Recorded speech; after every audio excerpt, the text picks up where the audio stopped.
We're delighted to welcome you all yet again to another Evidence Synthesis Ireland webinar. And just by way of a brief introduction for anybody who doesn't know, and hopefully you all do know at this stage, that Evidence Synthesis Ireland is an All-Ireland initiative funded by the Health Research Board and by the Research and Development Division of the Public Health Agency in Northern Ireland. And our aim is to build evidence synthesis, knowledge, awareness and capacity on the whole island of Ireland. And we have a number of key activities around building that capacity. And one of those activities is this monthly webinar on an evidence synthesis topic. And I should also say at this point that Evidence Synthesis Ireland also includes the relaunched Cochrane Ireland. So our host today for this webinar is Dr. Andrew Booth, who is, as you can all see, online.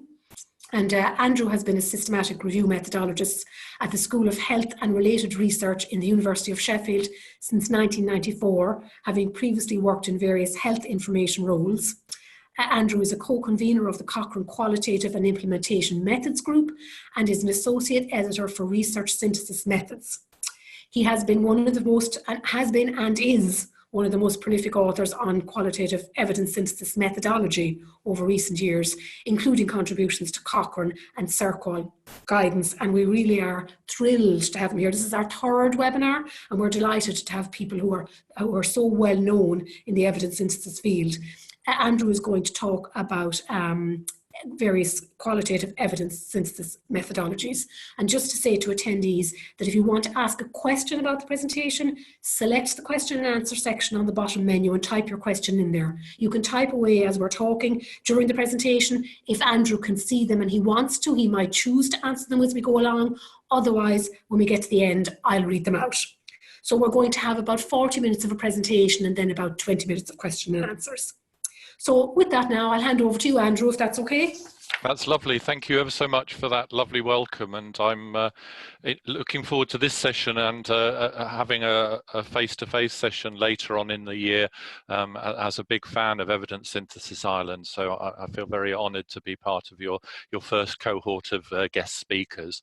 So what I'm going to try and do is set as a backdrop what is happening in qualitative evidence synthesis, a little bit of where we've come from, but it's such an exciting time to be involved in it right now that I want to really bring you right up to date with the current developments. And in that connection, you can see I'm having trouble with the frame advance here. That's it. So in that connection, this is my structure for today. I'm going to talk briefly about some of the ways that we know that qualitative synthesis is extending its influence through in the world of evidence synthesis. I'm going to take you through the different stages of qualitative evidence synthesis, but particularly focusing on some of the issues and questions that we've had to face and some of the recent developments that have tried to at least partially address some of these. I have to first of all make an apology if there seems a predominance of my own work in amongst the things I reference. It's not that it's the most noteworthy, but just that we've been very active recently as part of the Cochrane Qualitative Group in developing guidance, and I've been associated with that. So it's really a measure more of our collective activity than my own individual contribution. And then I'm going to conclude by the current trends and future developments, particularly highlighting some areas that need addressing and inviting you as listeners to look for opportunities where you might contribute to the development of methods.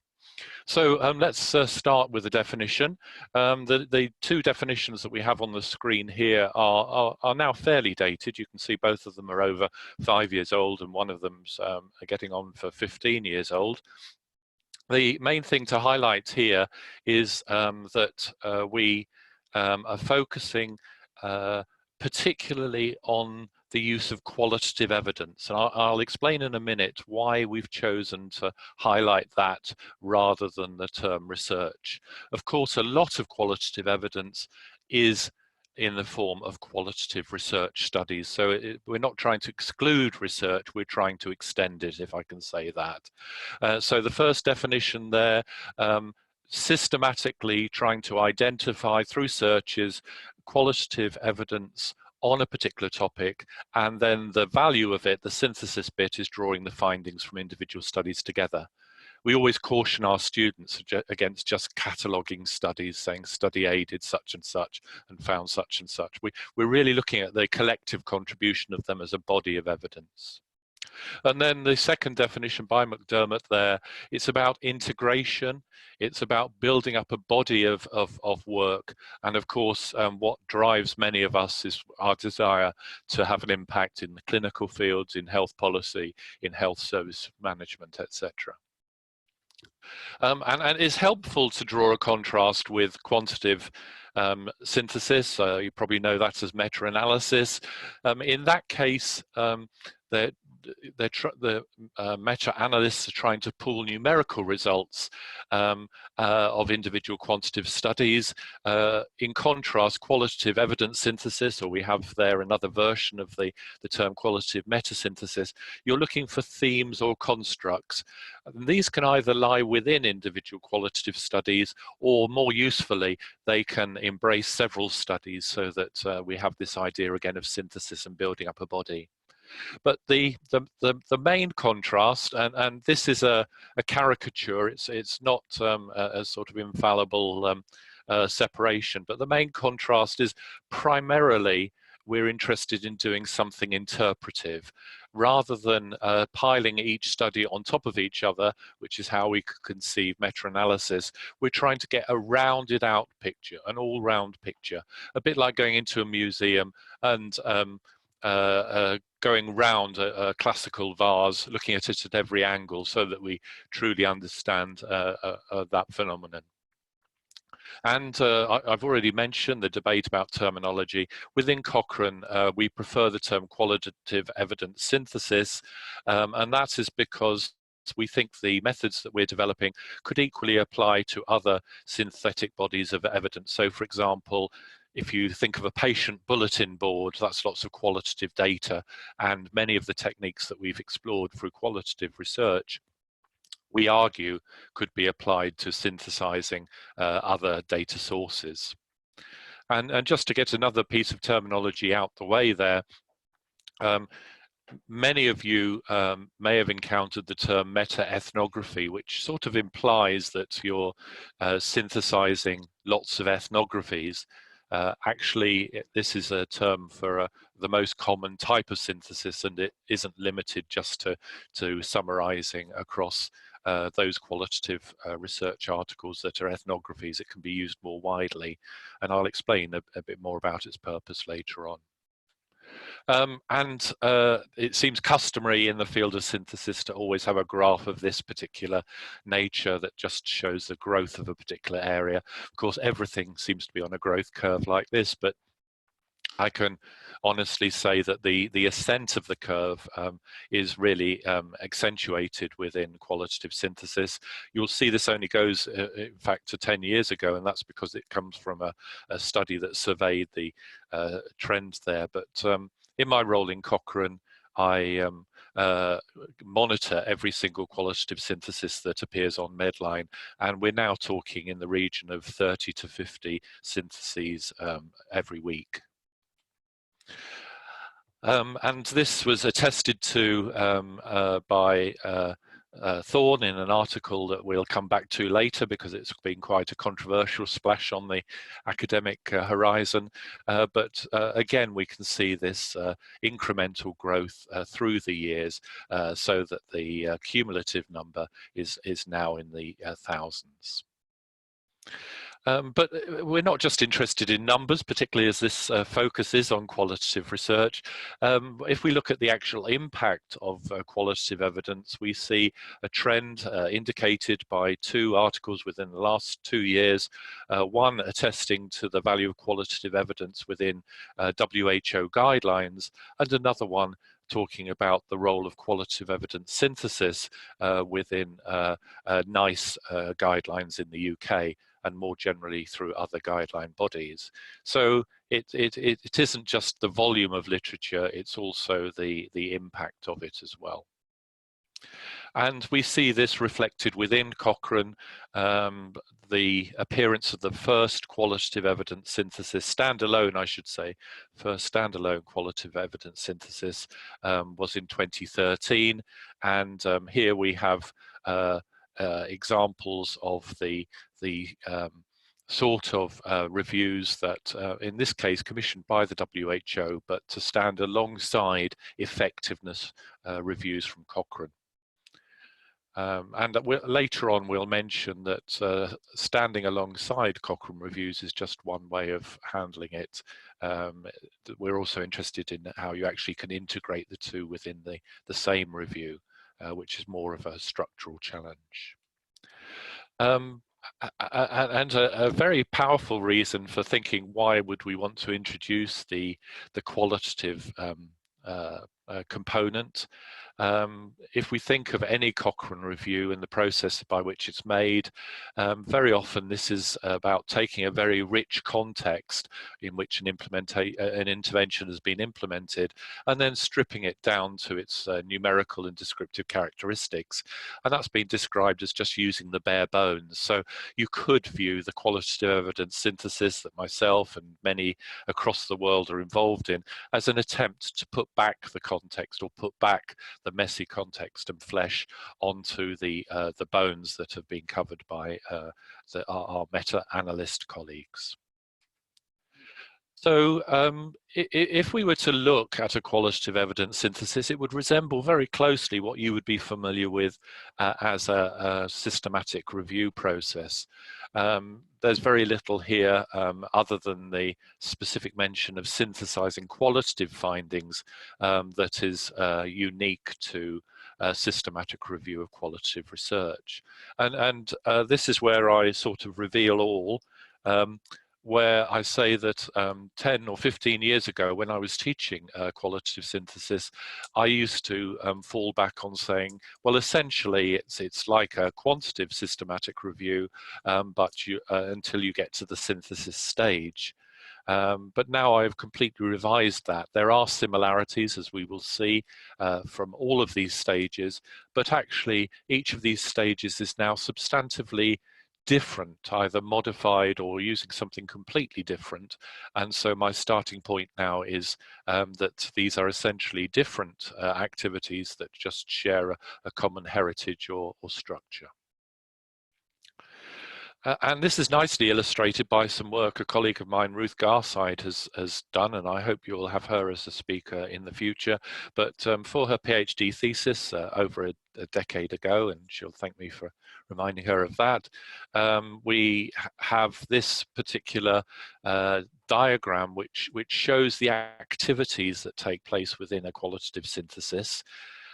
And again, it's a little deceptive here because it looks very serial, very linear. But actually the point that Ruth quite rightly makes is that very much it's characterized by a toing and froing between the various stages. So within the stages and between the stages. And that means that it is a much more iterative process, a much more responsive process, that sometimes you will revise your review strategy, if we could call it such, in the light of the data that's coming back. And this is particularly the case in terms of choosing your method of synthesis, which we'll cover briefly later on. So let's start with familiar territory to many of you, the review question. We know that's a really important starting point. If you ask a fuzzy question, it's been said, you end up with a fuzzy review. And we could say this is equally true of a qualitative synthesis. And so some of the questions that we're attempting to answer as a community and as reviewers engaged in these syntheses, to what extent does the PICO, the population intervention comparison outcome structure, translate to qualitative evidence syntheses? Is it a suitable structure, or do we need an alternative?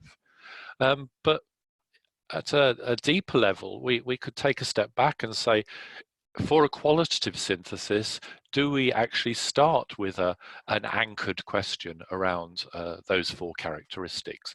Or should actually part of the process of doing a qualitative synthesis be more of an exploratory journey in terms of trying to define and explore the phenomenon before one gets down to pinning down such things as the inclusion and exclusion criteria?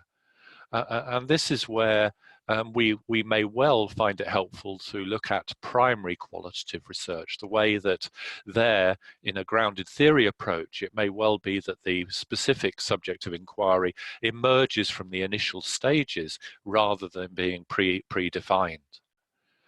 And I'm sure many of you are thinking, well, that's fine, but if I'm putting in a funding application, they'll want to see a little bit of detail about where I'm going to be starting. So that is another tension, but certainly pretending that we always have to start with a fixed question is something that we're increasingly challenging.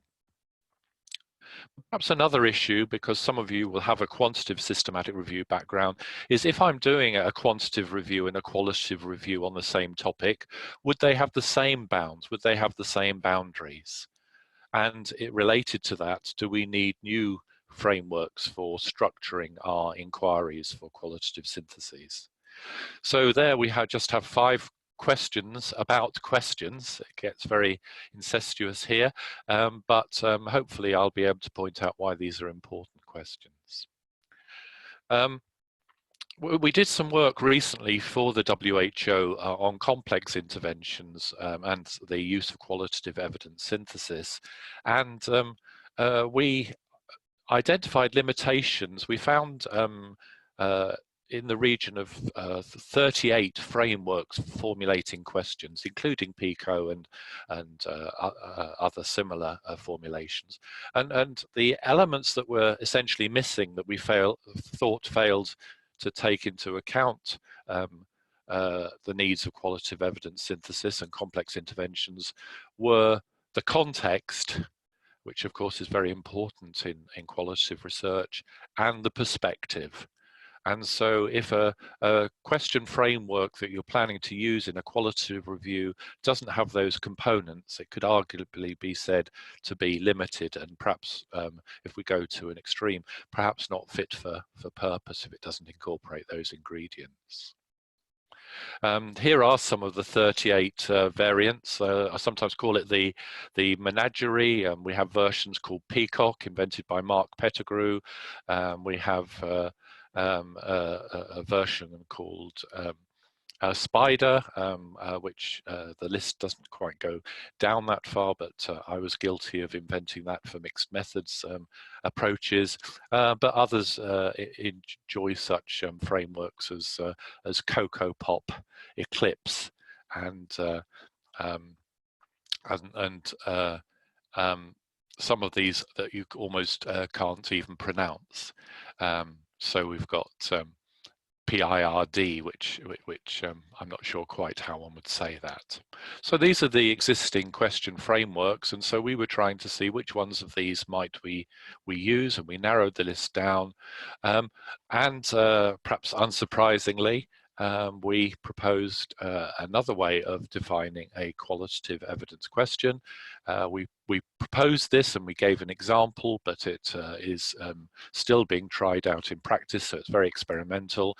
But we wanted to make sure that when you write a qualitative review question, that you have the perspective included in there, that you have the setting, you have the phenomenon of interest. Sorry, I should say the perspective there rather than setting. So the perspective, the phenomenon of interest, a comparison you'll see with, it almost looks like a copyright sign there, but really it's a C in brackets to say the comparison isn't always essential for a qualitative question. And then we found timing is important. And many qualitative reviews I've done, there's a difference between anticipating something happening and the fears and attitudes associated with that, and experiencing something happening. And so in that case, timing is an important distinction. And so many questions, such as, for example, attitudes to breastfeeding, there is a difference between a mother who is anticipating breastfeeding a child for the first time and one who has experienced breastfeeding either with one or more children. And that would affect the qualitative data. And then in terms of what the findings look like, the F of perspective, this is typically in the form of things like themes, or it could be even as a conceptual diagram. So that's perspective, as I say, very experimental, but we feel that it better teases out the question than a PICO does, and it's more, we could say, sympathetic to a qualitative mindset or paradigm. So that's from earlier this year. If we turn our attention to the next stage of the process, searching and sources, some of the questions that we are looking for answers for. Are we always thinking about comprehensive searching? In the same way as when you're doing a quantitative review with a meta-analysis, you're seeking to find all instances of eligible studies. Or could we bring a mindset from qualitative research more generally? So is there a role for purposive searching? If you think of qualitative research, if I want to find out attitudes of people in Sheffield to HIV, for example, there wouldn't be a requirement to interview every single person within Sheffield. I would think very carefully about my sample, and we're arguing that that could well be true with a sample taken from the qualitative literature, that one might not, well, one certainly would not need to find every single paper to have confidence that one's understanding the phenomenon. And then with regard to search methods, we have reason to believe that citation searching may be more important with qualitative research because the terminology may be more diffuse. Certainly the study types is more extensive than, for example, if you're looking for randomized controlled trials for a meta-analysis. We think that particular sources are more important for qualitative synthesis. So the wealth of material that is available in a thesis, for example, it's unlikely that many PhD students would run a randomized controlled trial as a PhD topic, although they may piggyback on the back of an existing one. But it's very feasible for them to conduct some qualitative research that can contribute to the evidence base, and also the role of grey literature. And then we've got the very interesting, from my point of view, angle of are context-specific searches of greater value, or do they simply add more noise? So to what extent would you in Ireland benefit from qualitative research that was limited to studies conducted in Ireland, and to what extent is there added value or less value from qualitative synthesis that looked at the same phenomenon but looks at the international literature? Now, I haven't used Ireland as a case study. I've used countries like Kenya and Nigeria, but I have got some evidence to think that the context may be very important in at least adapting the findings from more general reviews.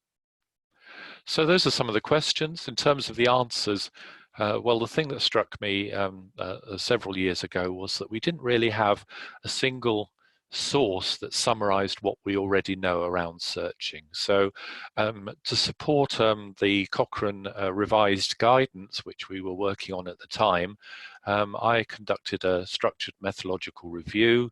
I did it single-handed, and obviously if I was doing it as a proper systematic review, I would have done it with a second observer, but essentially this was an attempt to structure an existing evidence base rather than to select that evidence base. And what I found was that many of the decisions that are now accepted practice in qualitative evidence synthesis are underpinned by poor empirical evidence. And that evidence might either be individual studies of qualitative reviews, or it might be extrapolated from our experience with searching for quantitative research. But what we are seeing, the good news is the search methods are getting clearer. We're seeing more and more evaluation going on as more information specialists and other researchers are getting involved in supporting qualitative syntheses. So this was an attempt, a cross-sectional slice, a photograph, if you like, of what do we know about searching for qualitative research. And I used a structure, a 7S structure, which focused about what do we know about, for example, the structured questions, about the searching, the sources, etc. So it's a very structured way of looking up the evidence, and we've been building on that subsequently. I've also been working with colleagues in Exeter to look at to what extent do search methods other than your standard of doing bibliographic database searching contribute to the evidence base. And what one of my PhD students, Chris Cooper, was able to demonstrate was that actually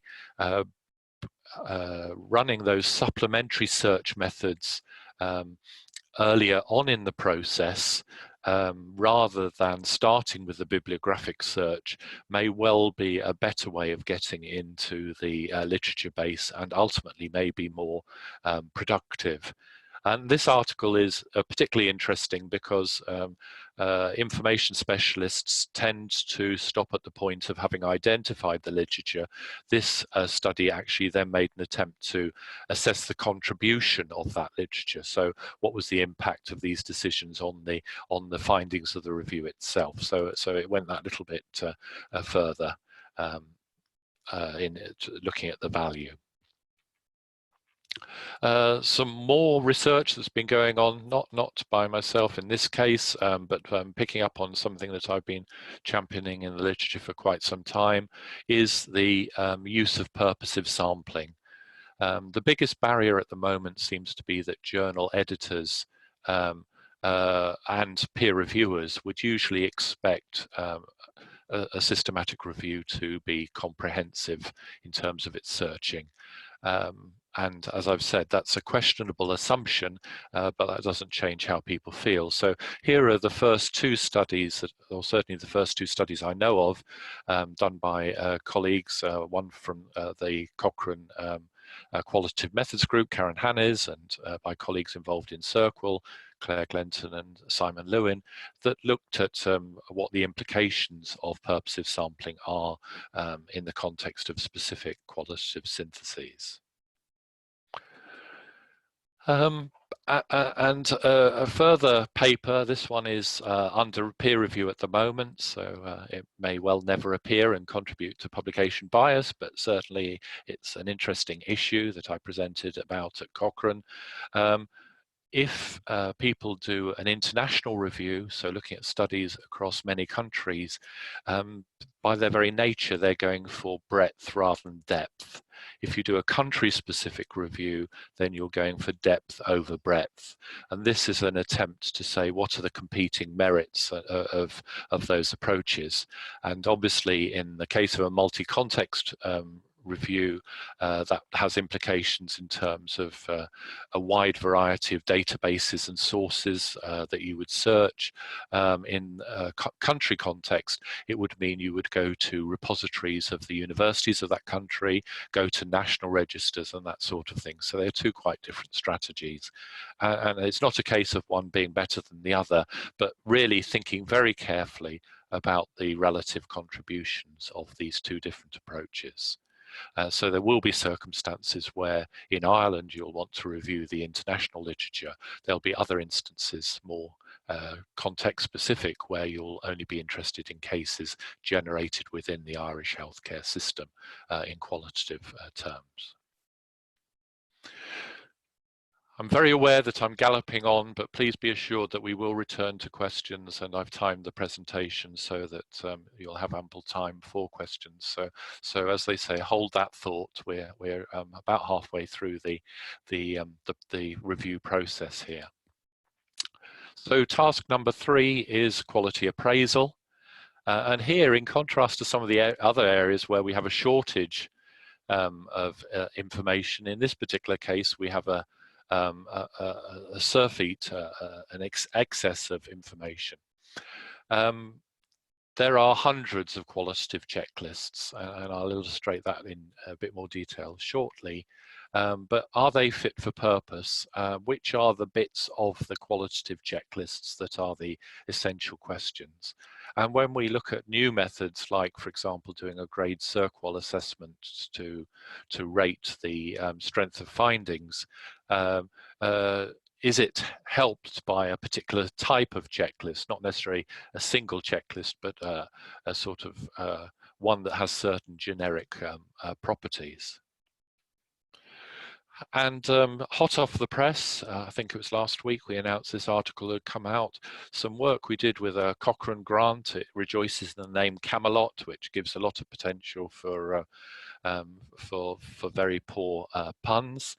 But this Camelot project reviewed, since a previous review, which was about 10 years earlier, the available instruments, and found in excess of 100 different tools for looking at the strengths of qualitative research.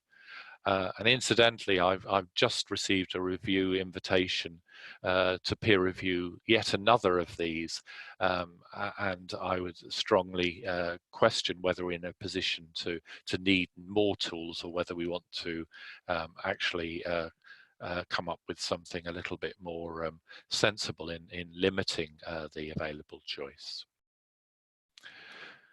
So one of the most complex stages of the process is choosing the methods of synthesis. And as part of a European project, I've been doing quite a bit of work on how do you choose which method of synthesis to use in qualitative evidence synthesis. And we now have a few vehicles for recommending particular methods, including the recent Cochrane guidance, which focuses on 3 particular methods. We should start by saying that, as we've already illustrated, there are dozens of terms associated with this activity of qualitative synthesis, and so it's literally like opening a Pandora's box. It's very easy to get hung up on labels. And so if we look at some of the more common terminology, we can see a gradual growth in the terms either specifically relating to qualitative synthesis or to related processes. Qualitative evidence synthesis is highlighted because it's the Cochrane preferred term, but within social work, for example, they've invented qualitative interpretive metasynthesis because they feel that the research, the health research community model isn't entirely suited to them. Which led me facetiously to suggest that we could all invent our own review labels.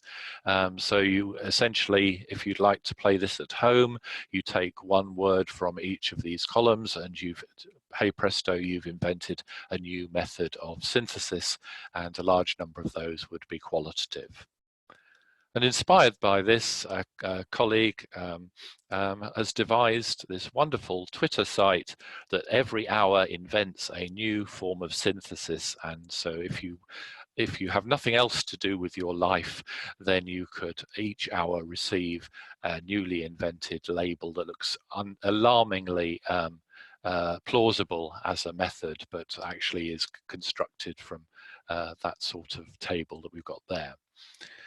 So as you'll appreciate, there is tremendous potential for self-parody here. I just briefly mentioned that I criticised Mary Dixon Woods for inventing critical interpretive synthesis, saying we don't need another form of synthesis and another label. And then within a couple of years, I'd become the ultimate hypocrite of working with a colleague to invent best fit framework synthesis. And so I'd fallen into the same trap that I'd criticised. So this really is a minefield for the unwary, inventing new labels.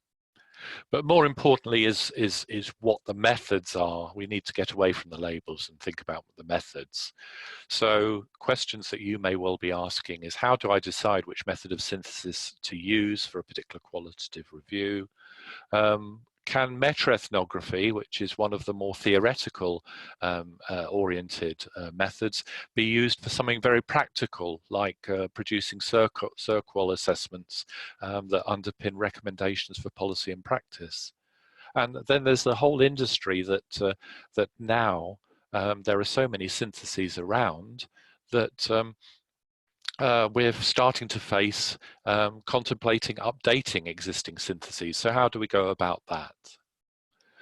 Again, some tentative answers. So we've published this article in Journal of Clinical Epidemiology, some of the Cochrane coordinators, 7 criteria that you can use to help determine which method of synthesis you should pick, and telling you what the characteristics are of the 15 most published methods, how they perform against these criteria. And these spell out the acronym RETREAT. This was, as I say, based on European Union funded work. And so RETREAT means that you think about your review in terms of these elements. You think about your review question, whether it's a fixed question or an emerging question. You pay a little bit of attention to the epistemology or assumptions about knowledge that underpin the review you'll be doing. You think about how much time you'll have to deliver the review, the resources that you need, and associated with that, the expertise. You think about the target audience and how to produce things in a format that fits them, and you think about the type of data. And these considerations then help to shape or at least narrow down the choices that you can make. So what we've come up with here in the article is a list of the questions to ask when you're trying to decide which method of synthesis to use. So this could be used by individual reviewers as they plan their first qualitative synthesis, or by methodologists in advising others about which methods they might want to use. The good news is that you can actually narrow the choices down to 3 main destinations. This isn't a comprehensive list, but these are certainly the most common, and therefore for that reason, because they fit in with Cochrane thinking, these are the ones we highlight in the Cochrane guidance and in the WHO guidance. So here we have thematic synthesis, which is the equivalent to thematic analysis in primary qualitative research, framework synthesis, which is an equivalent to framework analysis in primary qualitative work, and metaethnography, which some critics have likened to closest to grounded theory type approaches. And we have examples of these if you're interested in following that up. I should say I'm very happy to share my slides after the meeting, because I realize there's a lot of potential follow-up references here. On the specific issue of can we update existing reviews, there is some guidance produced by Emma France and colleagues, the people who've produced the eMERGE reporting guidance on metaethnography, on why, when and how to update a metaethnography. And this could be particularly useful for student assignments, perhaps at master's level, where you're, instead of getting students to review a whole body of literature, you could actually get them to update an existing metaethnography.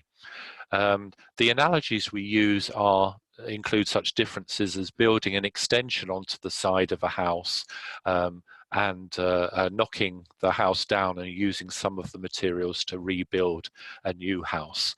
Those are sort of different approaches to taking an existing review and building on it. And because of my role as a peer reviewer of that particular article, I was invited by Spanish colleagues from Barcelona to be the methodological advisor, where they actually updated a previous review that they'd done, a previous metaethnography. The important point is, though, that often these different methods of synthesis could serve a complementary function, and that's nicely illustrated by a project we did on teenage pregnancy, which was a review of clinical and cost effectiveness and on qualitative aspects. And so what you can see on the left-hand side here is the sort of questions that we were trying to answer from the evidence, and then in that middle column, the sort of methods that we could then use to try and address that question. So it's not just the methods of synthesis that are, if you like, trying to get a rounded out picture. To get a rounded out picture of the review question, we may well need multiple methods of synthesis, both quantitative and qualitative. I'm on to the last stretch here, so hold on to those questions. The final stage, of course, is reporting the synthesis, and this is also where considerations of publication bias come in. The good news about reporting standards is that we have a little bit of guidance. The NTREC guidance is could be regarded really as provisional, because as many of you will know, nowadays this guidance should only be developed through a consensus process, a Delphi type process, but this was done as more of a sort of expert working group. So it hasn't really been fully validated, but for many years this was the only reporting guidance we had, and this covers a lot of different methods of synthesizing qualitative research.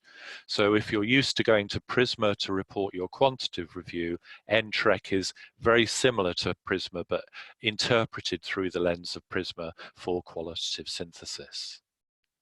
But perhaps the most notable contribution is an attempt to take into account the specific nature of qualitative evidence synthesis by developing guidance specifically for metaethnography. And this has been done so thoroughly that I would argue that it is worth considering this for reporting any type of qualitative synthesis at the moment. So although you have the NTREC to choose from, it's certainly worth looking at eMERGE, even if you're not producing a metaethnography, because it is very clearly structured and is supported by quite a substantive international expert panel. Publication bias, we know a lot about publication bias in a quantitative context, but very little in a qualitative sense. If I got you to guess how many studies have looked at qualitative publication bias, even you might be surprised to learn that there is only one study that has looked at this in a thorough way, and that was a study by Mark Pettigrew, which has studied the destination of conference abstracts and how many of those went to getting published, and that was just looking at qualitative abstracts. So this is an area that we're currently very keen on exploring. So if any of you have interest or expertise in publication bias and are particularly interested in how it might apply to qualitative, then please contact me offline, and I'll add you to our working group. But we have made some initial forays thanks to collaboration with our colleagues at Cochrane, Germany. So Ingrid Taus and her supervisor Jörg have been involved in producing a survey of qualitative researchers to find out how extensive the problem is. And you perhaps won't be surprised to know that a lot of qualitative research never makes it to the journals. And then we produced a couple of discussion papers there. So all very, very new stuff and an area of growth and further investigation. I've occasionally referred to the Cochrane guidance. This came out at the beginning of 2018. It covers the stages that I've just taken you through, but more of a focus on the standard vanilla flavor of the review, whereas I've necessarily been focusing on some of the sort of areas of development and more cutting edge. So this nicely complements the presentation that I've been doing. And you'll see the last of these I've highlighted in this context is specifically about reporting guidance, because not only can you have guidance based on the type of study it is, qualitative, but also on the type of data that you're reporting.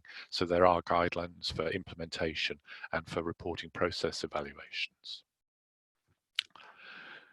So just to conclude, to wind up here, I thought it'd be helpful to outline for you some of the current trends and future developments. Of course, although it's nice to be able to take stock at a presentation like this, it is very much a photograph of something that's continually changing week by week. So some of these are continuing trends rather than things of the moment. We're seeing developments around doing qualitative syntheses rapidly, partly because a lot of clinical questions require some sort of qualitative input, and it's not always possible to resource those at the same level as the clinical effectiveness review. And associated with that, well, if you're going to do it rapidly, do you really want to prolong the process with an extensive extra process of SCHARR?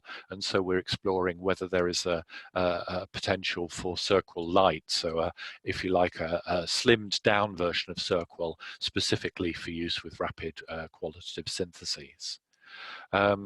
As I mentioned, the Camelot study has reviewed existing checklists, but it still has to come to some conclusion about which checklists actually meet these criteria and which could be used for SCHARR assessments. And so that will be the next phase of that project. Dissemination bias, we've just started down that road and started to publish. And of course, we have to publish if we're publishing about dissemination bias. And for those of you with more of a qualitative background, there's a tremendous amount that we can learn from you as members of the review community from your primary qualitative research experience in terms of how you handle theory and how you handle context. And those are big growth areas that I see being looked at over the next couple of years.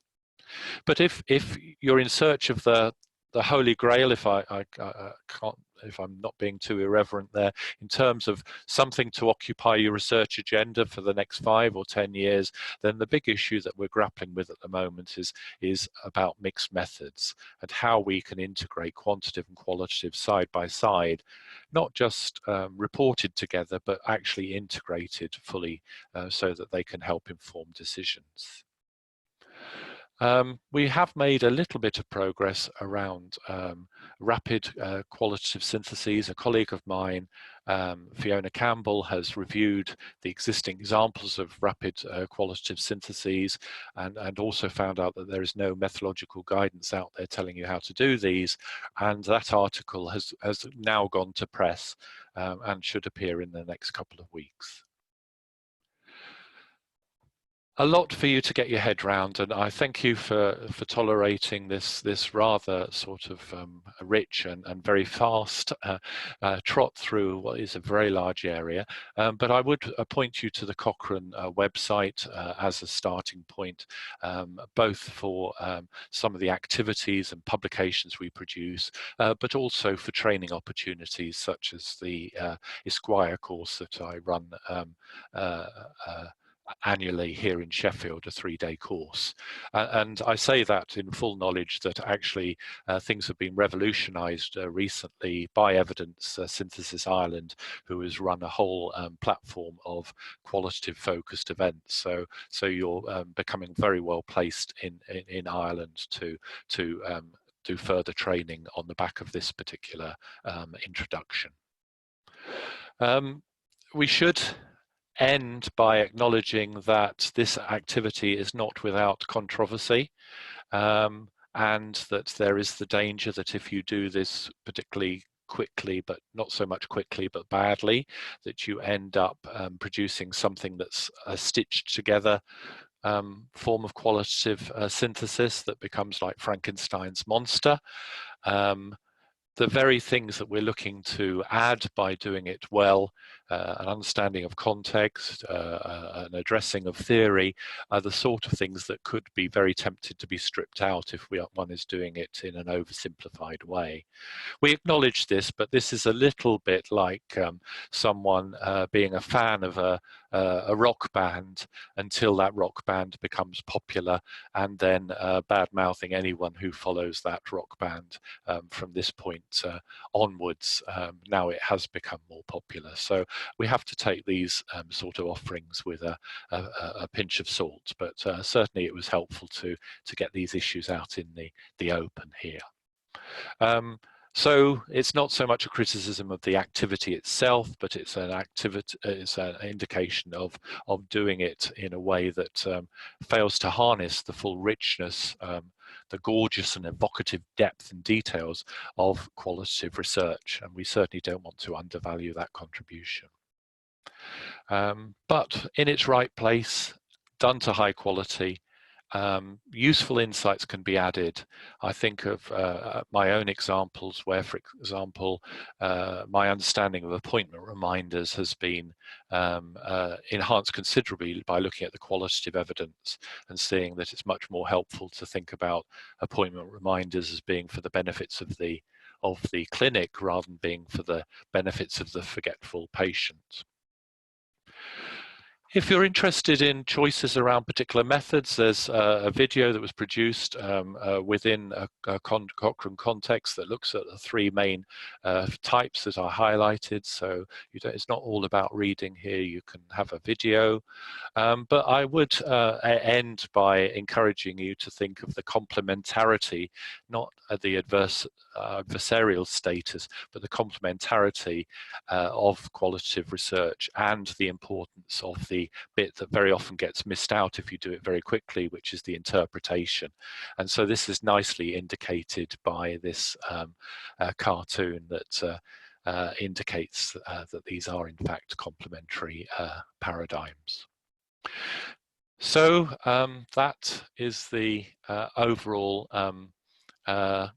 landscape, if you like, and now I'm very happy to answer some of your questions. I can see at the moment we've got one question addressed, but I'll hand back to Paul. Thanks, Andrew. That's great. Thank you very much for that. We're delighted. It was a very interesting and extremely useful talk. And thank you for all your support for Evidence Synthesis Ireland. And interestingly enough, when we were starting off at the beginning of this year, we had to decide what areas we would focus on because we couldn't cover every single type of evidence synthesis. And we did decide on qualitative evidence synthesis because obviously we can see the huge importance of it, but also we're extremely lucky here that we have some very, very good qualitative evidence synthesizers and a lot of synthesis going on here among our qualitative team. Yeah. And another area we decided to focus on that you mentioned was mixed methods, because we can see that there's a huge demand out there for training in mixed methods analysis. So we will be doing some work on that. That's great to hear. So while I'm asking the first few questions, if anybody has any more, type away. There's 3, Andrew, in the chat box and 2 in the questions and answer box. Oh, okay, I see. It was split between 2. Do you have a preference which ones I address first, the chat or the question and answer? Either or, whichever you want to do yourself. I can read them out or you can read them yourself, whichever you prefer. Well, I've got the question and answer frame open, so I'll start with those if I may, because I always have the fear that if I click on something, I'll never ever be able to find it again. So I'll start with the ones I can actually see. So Pauline, hello Pauline, is asking whether this selection of thematic framework and meta-ethnography have actually been demonstrated to be the best methods to use, or whether it's based on frequency of use. It's strongly influenced by frequency, but I think frequency is perhaps also a measure of ease of use. And that's certainly true for the first 2, thematic and framework, because people come with a background perhaps of qualitative research and are familiar with thematic analysis and framework analysis, then perhaps they are more familiar with those ideas. So that helps in terms of supervision or methodological teams, etc. I think there's also an element of the reason why those two are so common in primary studies are because they are fairly intuitive to learn. I find that people pick those up quite easily. Perhaps at another time we could talk a little bit more about, you know, sort of how one would make these choices. But as I say, the first two are certainly around ease of use and familiarity. Meta-ethnography is slightly different. It's the most long-standing, and so has more exemplars, and now has both guidance for conduct done by Britton and colleagues, and it has guidance for reporting from Emma France. So I think there are different reasons behind those three.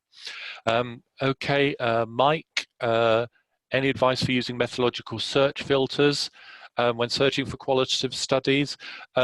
We have the perception that short filters, well, it's not just a perception. I review some of the studies in that overview article, but there's a strong reason to believe that short filters can perform as well as long filters.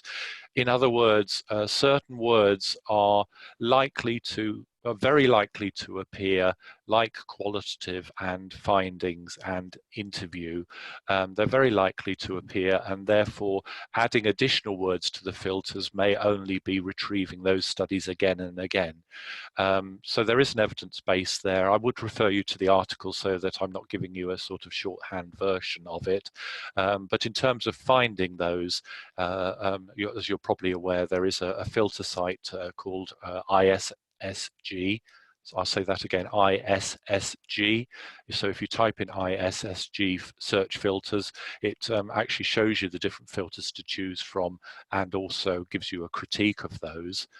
The big warning I would give people, just because it's likely to be a mixed audience, is there is a paper out recently about mixed methods filters, and I have great concerns about that particular filter because it essentially seems to be just adding some mixed methods terms to a qualitative string, and so it doesn't seem to be empirically tested. So I think that needs a bit more work, and if anyone's got time and inclination, that's an area for development. Kieran, what role do you see QES having in health technology assessments? Well, interestingly, one of the very first HTAs we did, and I was, you know, amongst the vanguard in the UK of people doing systematic reviews for HTA, was on neonatal screening, and it actually had a chapter on how mothers felt about having a blood extraction needle put into the heel of their newborn infant. So I think people have recognized that there is an important part in, not just in the sort of compliance, concordance, call it what you will, side of things, but also when we get to issues such as staff attitudes with regard to implementation and barriers towards implementation. So I think we start from the patient or user perspective, and of course their carers and relatives, but from that we can grow out to staff perspectives, even organizational barriers to innovation and change. So I think anything that you could use a primary qualitative study, you could do a synthesis as long as you have a volume of literature, and I think that's now recognised in HTA guidance. I'm aware I mustn't neglect the chat people as well, but I've just got a topic not touched on from Lauga here. Whether you know of or have thoughts of the involvement of lay people, patients, practitioners when conducting QES. Yes, this is an important area. I was privileged to contribute to a chapter of a book on patient involvement in HTA, and they invited me to do a chapter on QES. We routinely involve patients and practitioners when conducting QES as informants, but there are instances in the literature, and I'm very happy to answer these offline to give me a chance to look up the references, but there are instances where lay people have actually been used in the selection and indeed the interpretation of articles. So they've actually become team members for a QES. And certainly, although we're not pretending that qualitative research is necessarily any easier to navigate than quantitative, perhaps people feel a bit more comfortable about it because it's lived experience. And so there is potential to involve them not just as validators of what you find, but also actually co-producers of reviews. And I think that's a really exciting area. I do have instances where I've done it badly, where, for example, I've found out that what I've been so interested in pursuing is not the most important question in terms of determining the outcome of the treatment. But I also have instances where I've done it not quite so bad. So a great area and a great question. Thank you, Lauga. So if I go to the chat now, thanks, Mike, for your appreciation. Where will I see chat? Oh, sorry, it's down the bottom, Andrew. I'll read out for you.